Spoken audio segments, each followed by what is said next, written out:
Hi, welcome to the YouTube channel. I'm going to sculpt with wire. So this is 18 gauge wire and it's pretty soft, and I'm going to cut it using needle nose pliers at the very end of it, and that's a great way to do that. Or you can use this and press down. I got this at a regular hardware store.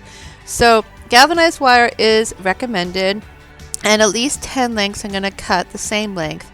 And the higher the gauge is, the softer it's going to be. So I'm going to check the length, and then I can use them all to cut and trim to make sure that they're the length. Great, I'm ready to go. So round nose pliers, I'm going to turn it while I'm holding it down and bend it. So at the very end of the wire, I'm closing it and then turning it, opening it up. I'm pressing against the wire, the wire against the pliers.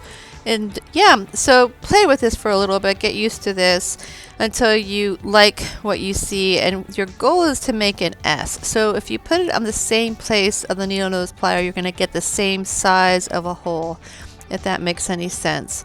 So you want at least 10 S's and just keep going and practice until you're happy with them. If they're slightly open, that's okay, because you're going to start connecting them like a chain. And this is a hook. It can be a really great hook with any type of wire making. So see how I'm guiding it to at the end. Alright, so I'm going to thread this through nice and carefully, and then I'm going to take the pliers and clamp it down to close it. Tightly close it. So I'm going to go ahead and continue taking another one. And yeah, it's a little awkward. They'll fall off, and thread it through. And once it's slightly open, or if it's slightly open, it's a little bit easier to wiggle it on. And then once you get it on, you're going to take any type of plier and clamp it down and close it. So just keep going. You're going to eventually have a chain. I think this is extremely satisfying and relaxing to do, and fun. It's really a great way to begin working with wire, getting yourself used to it. So I'm going to go ahead and fast forward my process. As I said, this is relaxing. It takes some time, but once you're done, you're going to have a very cool long chain.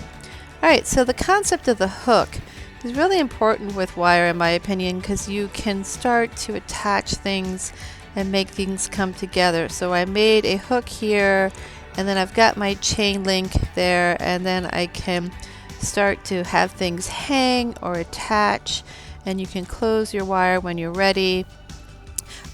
Alexander Calder is someone you can check out, C-A-L-D-E-R, and he made a lot of really cool art and mobiles with wire. But just have fun with this as you move and bend the wire to your liking. You can use thick wire, you can use thin wire, but again, the higher the gauge, the easier it's going to be. So I'm just going to make a simple fishy, twirl this around, and then kind of hang it. So thank you so much for tuning in, liking, and subscribing to my YouTube channel. This is really basics of wires, but I hope it gives you some ideas of what you can do with it. Have fun.